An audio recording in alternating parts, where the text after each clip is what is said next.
नमस्कार दोस्तों।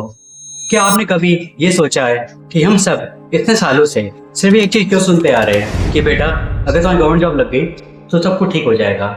शुरुआत में तो ये काफी सेफ रास्ता लगता है क्योंकि इसमें सम्मान है, सिक्योरिटी है, इज्जत है, हमारे समाज को इसकी जरूरत है। लेकिन कहीं ना कहीं ये सोच आपकी ट्रैप बन जाती है। इसमें हर साल लाखों युवा फंस तो जाते हैं लेकिन इस ट्रैप से बाहर निकल नहीं पाते। आज हम बात करेंगे इसी द गवर्नमेंट जॉब ट्रैप के बारे में कि इसकी वजह क्या है और इससे निकलने के रास्ते क्या क्या हो सकते हैं। तो शुरुआत करते हैं इस ट्रैप के ओरिजिन से कि आखिर शुरू कहाँ से होता है। तो ये शुरू होता है काफी मासूम सपनों से। जैसे कोई बच्चा 12th के बोर्ड एग्जाम देके निकलता है या फिर ग्रेजुएट करके निकलता है तो घर में बात चालू हो जाती है कि बेटा फिर कोचिंग ज्वाइन कर लो, यूडीसी, एलडीसी, क्लर्क, आईएएस कुछ तो बन ही जाओगे। और अगर बाई चांस घर के पड़ोसी यानी आसपास के लोगों में से किसी का बच्चा या फिर रिश्तेदारों में से किसी का बच्चा गवर्नमेंट जॉब पा लेता है फिर शुरू होता है खतरनाक कंपैरिजन आपका और उस लड़की के बीच में। अरे पता है हमारे पड़ोसी की लड़की सरकारी जॉब लग गई। और यही से शुरू होती है ट्रैप की शुरुआत।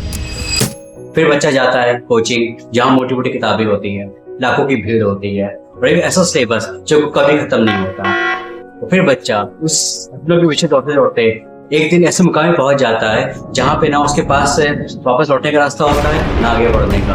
और यहीं से शुरू होती है ट्रैप की शुरुआत। अब हम बात करते हैं सिस्टम के बारे में जो इस ट्रैप को और मजबूत देता है। वैसे हर साल वैकेंसी आती नहीं है, अगर वैकेंसी आ भी गई तो इतनी कम होती है एक सीट के लिए हजारों बच्चे कॉम्पिटिशन करते हैं। अगर एग्जाम होता नहीं है, एग्जाम हुआ तो पेपर लीक, कैंसर या पोस्टल समस्या झेलनी पड़ती है। अगर बच्चा हो भी गया तो रिजल्ट साल भर बाद, रिजल्ट आने के बाद उसकी ज्वाइनिंग 2 साल बाद, अगर ज्वाइनिंग हो भी जाती है तो किस बच्चे को किस ऐसे के भेज दिया जाता है जहाँ पे इंटरनेट और बिजली जैसी बेसिक नीड्स की नहीं होती। अब यहाँ पे क्वेश्चन सिर्फ एक ही आता है कि क्या सिर्फ एक एग्जाम के लिए अपनी जवानी को इस कदर बर्बाद करना सही लगता है आप लोगों को? ये ट्रैप सिर्फ सोशल ही नहीं बल्कि साइकोलॉजिकल ट्रैप भी है।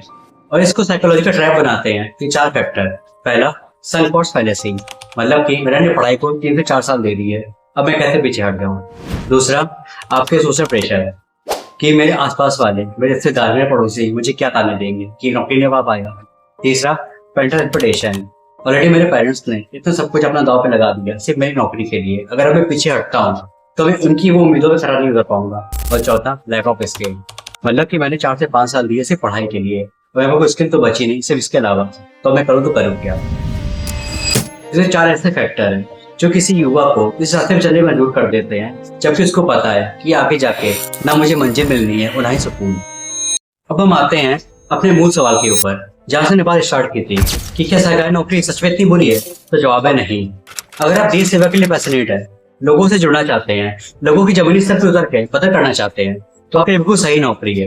लेकिन आप सरकारी नौकरी सिर्फ इसलिए चाहते हैं कि आपकी सिक्योरिटी हो जाए, आपका पैसे आए, छुट्टियां मिले, तो ये आपके लिए ट्रैप बन जाती है। क्योंकि सरकारी नौकरी सिर्फ एक टूल है ना कि एक पूरी जिंदगी।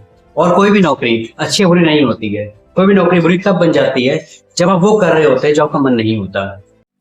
आज हम लोग 2025 के दौर पे आ चुके हैं और आज किसी का भी करियर सिर्फ सरकारी नौकरी तक सीमित नहीं रहा। आपके पास इसके अलावा भी कई सारे ऑप्शंस हैं जैसे फ्रीलांसिंग, डिजाइनिंग, स्टार्टअप्स, एआई और कुछ लोग तो ऐसे भी हैं जो ग्रेजुएट होने के बाद भी महीने का कमा रहे हैं। कुछ लोग एमबीए किए बिना भी अपने करियर में सारा तरीके से काम कर रहे हैं। और सबसे बड़ी बात यह है कि आप वो काम कर सकते हैं जो अंदर से खुशी देता है। अगर इन शॉर्ट मैं बात करूँ तो इस ट्रैप से बाहर भी एक दुनिया है जो काफी तेजी से बदल रही है, आगे बढ़ रही है। तो सवाल ये है कि आप इस ट्रैप से बाहर कैसे निकले? तो जवाब है प्लान बी। कोई स्किल सीखो, इंटर्नशिप करो, फ्रीलांसिंग शुरू कर दो, अपने कंफर्ट जोन से बाहर आओ, नई नई चीजें सीखो। गलतियां होंगी, गिरोगे, लेकिन उठो चले रहो। और सबसे जरूरी बात, खुद से ईमानदारी से एक बात पूछो, क्या मैं जो काम कर रहा हूँ करना चाहता था? और आखिर में मैं ये कहना चाहूंगा कि आपकी जिंदगी है, एक ही बार मिलती है और जिंदगी किसी एक नौकरी से डिफाइन नहीं होती। जय हिंद।